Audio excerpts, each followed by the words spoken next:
Salut les ouin on se retrouve.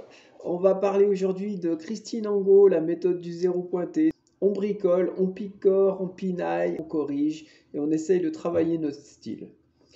Alors, Christine Angot, son livre Les Petits, page 9. Donc quand je suis tombé là-dessus, ça m'a sauté aux yeux. Je vous laisse lire, vous verrez que elle a un petit peu abusé sur les ils. Alors déjà, elle met beaucoup de ils, pronom personnel. En plus, ça se passe sur une île, donc on n'y échappe pas, il y en a de partout. Ça déborde de tous les côtés. Alors si c'est pour faire un effet, je sais pas ce qu'elle a voulu faire. Mais en tout cas, voilà, c'est vraiment pas quelque chose à faire. Là, on est à la limite de la littérature. Il faut vraiment pas faire ça. Alors, par contre, ça m'a fait penser à une chanson. Je vous laisse lire. Vous me dites à quoi ça vous fait penser. Alors, juste autre chose. C'est comme ça qu'il vit et qu'il veut vivre. Point, libre. C'était l'occasion de mettre 2 points. Quand on a une ponctuation qui est relativement pauvre, il faut faire l'effort de rajouter un petit peu de temps en temps. Voilà, un point virgule par-ci, un point d'interrogation, un point d'exclamation.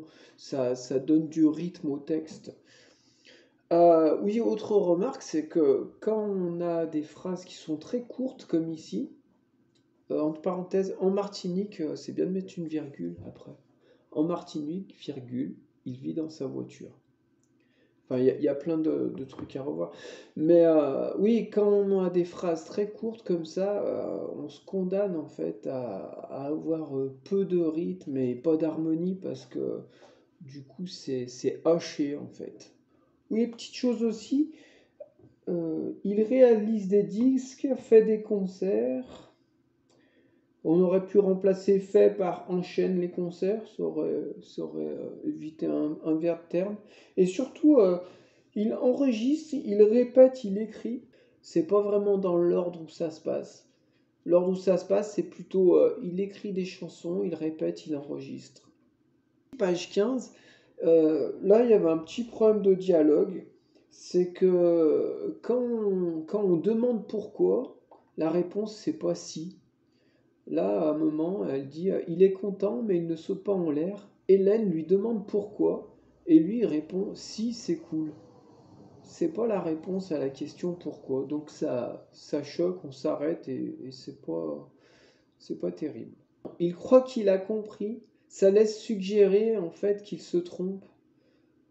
On aurait pu marquer il pense avoir compris.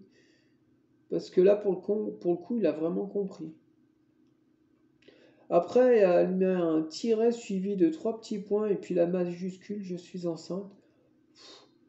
C'est pas vraiment utile, les 3 petits points. Ça apporte pas grand-chose parce que déjà, il y a entre j'ai une nouvelle et je suis enceinte, il y a déjà quelque chose qui nous laisse un petit peu de temps. Donc, rajouter les 3 petits points devant, c'est pas forcément utile. Page 8, c'est un problème de ponctuation. En fait, elle fait une seule phrase. Donc la première, vous lisez. Elle fait une seule phrase, moi j'en fais 2.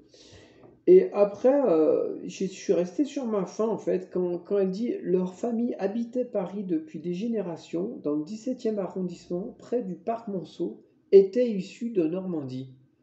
Moi, ça m'a laissé sur ma faim. Je me suis dit, mais ça se termine comme ça. Donc j'ai trouvé ça pas du tout harmonieux. Je n'ai pas trouvé que c'était une belle phrase, donc je l'ai refaite. Après, encore une fois, hein, c'est pas toujours moi qui ai raison, hein. Peut-être que vous allez trouver que sa phrase elle est mieux, hein. Mais là, était issu de Normandie, ça se termine comme ça, c'est un peu abrupt. Moi, j'attendais qu'il y ait une suite, j'ai vu qu'il y avait un point à cet endroit, ça m'a choqué. À la place de était issu, comme je fais un peu la chasse aux été en ce moment, bon, j'ai marqué originellement de Normandie.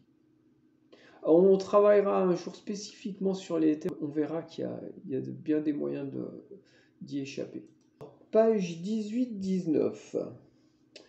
Bon, là, il y avait un petit un verbe terne, faisait, et on disait avec des répétitions, je vous les ai mis en rouge, et puis, ah oui, il y avait cette histoire de et. Alors, quand il y a 2 et de suite, comme ça, sauf si on veut vraiment faire un effet de style, c'est pas terrible. du scotch et des agrafes et un apéritif avait été servi. En fait, il y a deux propositions, hein. D'abord, ils font leur chapeau et ensuite on sert un apéritif. Donc moi, vous verrez, j'ai mis une virgule après agrafe. Et j'ai enlevé le et des agrafes. Je trouve que c'est plus équilibré comme ça. Ah oui, l'objectif était de les mettre en valeur avant qu'elles soient vieilles filles, comme on disait. Alors, comme on disait, vaut mieux le mettre entre virgules, donc vieille fille, virgule, comme on disait. En même temps, comme on a dit, on disait juste avant, c'est pas super. Et surtout, l'objectif était de les mettre en valeur avant qu'elles ne soient vieilles filles. Voilà, il y a un petit nœud là qu'on peut mettre, c'est plus élégant. Je sais pas si on est obligé de le mettre, mais moi je trouve que quand on écrit, c'est quand même mieux de le mettre. Page 38, j'ai trouvé ce passage pas très clair. Ah oui, j'ai marqué World Record of la phrase avec mais la plus courte. Alors, mais, il faudrait le mettre entre guillemets. J'ai vu que je ne l'avais pas mis entre guillemets, mais je me suis dit que je vous le dirais. Et puis, il n'y a pas de raison que je fasse pas des fautes moi aussi. Ah oui, donc là, je sais pas quoi dire, c'est de l'affectation pure et simple de faire des phrases aussi courtes. Je vous laisse lire. En fait, bon, alors c'est clair que ça respecte pas du tout le code de la ponctuation. Après, le code de la ponctuation, il est là pour ne pas être respecté. On s'adapte. Voilà, si on est un écrivain, on fait un petit peu ce qu'on veut, mais il faut qu'il y ait faut qu'il y ait une intention, faut qu'on aille créer quelque chose. Là, à part la surprise ou l'ennui, ou l'agacement, je ne sais pas ce qu'on peut retirer de tout ça. Alors voilà, la phrase la plus courte ici, c'est mais. Non, ça n'a pas de sens. Faut pas faire ce genre de truc, hein. C'est de la pure surenchère. Alors, je sais qu'en ce moment, la mode est à la phrase courte, voire à la phrase sans verbe. Il faut morceler le texte, c'est un peu la mode. Est-ce que ça va rester? Je pense pas parce qu'en fait on perd en clarté et c'est pas plus simple au final. Alors je me suis prêté à une petite expérience. Je suis allé voir en fait des lectures de certains textes qui avaient été mal ponctués et en fait on s'aperçoit que le lecteur ne respecte pas la ponctuation qui est écrite parce que c'est impossible et qu'il invente une ponctuation qui n'est pas forcément la bonne non plus. Donc c'est le chaos total de la ponctuation. Donc sur cette petite vidéo, ce petit tuto, on a vu encore une fois qu'il fallait éviter les répétitions, qu'il fallait écouter Philippe Laville, parce qu'elle nous a fait penser à Il tape sur des bambous. L'ordre des mots, oui, avec écrire, écouter, enregistrer, on avait vu que l'ordre des mots, ça pouvait être important. Le choix des mots, cohérence dans les dialogues, avec le pourquoi aussi. Ponctuation, toujours. Gros problème de ponctuation, là. On en reparlera. Les verbes ternes, et dans les listes, et dans les propositions. L'affectation, le naturel, le solécisme, voilà, tout ce qu'on a vu. On a été un petit peu rapide, à chaque fois on revoit parfois les mêmes choses, d'autres fois on découvre de nouvelles problématiques. Mais bon, on a bien travaillé, on avance, c'est comme ça qu'on améliore son style, en corrigeant, en essayant d'avoir l'œil exercé et de voir les erreurs. Alors, je crois qu'on a fait un petit peu le tour. Allez. On a fait. Ah ouais, il faut qu'on mette la note aussi de Christine Angot. Elle va pas avoir une bonne note, hein. Le verdict. Christine Angot. 0 pointé, évidemment. Toujours, hein. Bon, je rappelle, hein, c'est pour déconner. On s'est attardé, on a regardé quelques extraits de ses bouquins. J'ai vu qu'elle en avait écrit beaucoup. Alors moi, je suis pas toujours au fait de l'actualité, hein. J'ai vu aussi que elle était souvent associée à des clashs. Au début, j'ai même cru qu'elle était mariée avec Johnny Clash, parce que chaque fois que je voyais marqué Ango, c'était marqué Ango Clash. Donc sur le coup, je me suis dit, c'est Ron qui m'a fait remarquer ça. Il m'a dit, mais elle doit être mariée à Johnny Cash. Clash ou Cash? Enfin bref.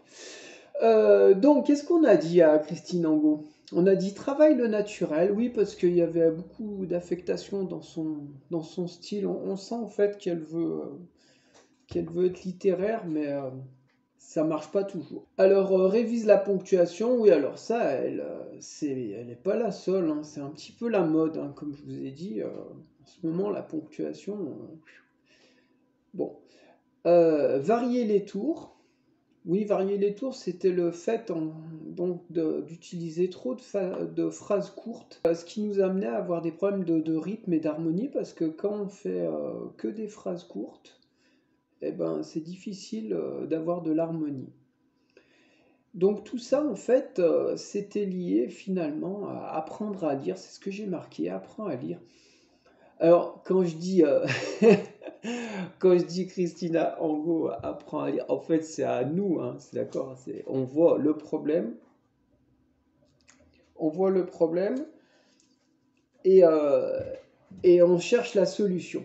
Et donc là, la solution, c'est d'apprendre à lire et notamment de lire les classiques et de respecter leur ponctuation. Donc dans les classiques, en fait, ben, il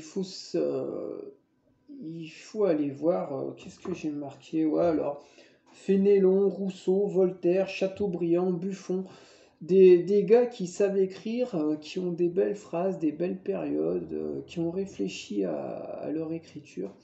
Pourquoi les classiques? Parce que ça permet de mettre tout le monde d'accord. Après, ça ne veut pas dire que la langue, elle évolue pas, ça ne veut pas dire que les contemporains, c'est des nazes. Non, mais il faut parfois revenir aux classiques pour repartir après sur quelque chose de plus moderne. Et puis quand on apprend, c'est toujours bien de se plonger dans les classiques. Là, je vous rappelle, on apprend, hein, moi comme vous, enfin j'espère, ou peut-être qu'il y a parmi vous des gens qui sont des pointures, des cadors de l'écriture. Mais je pense qu'on apprend toute sa vie hein, quand on écrit. Hein. C'est Buffon d'ailleurs qui disait, qu'est-ce qu'il disait Buffon? Il disait, j'apprends tous les jours à écrire. Bon, si Buffon il dit ça, je crois qu'on peut.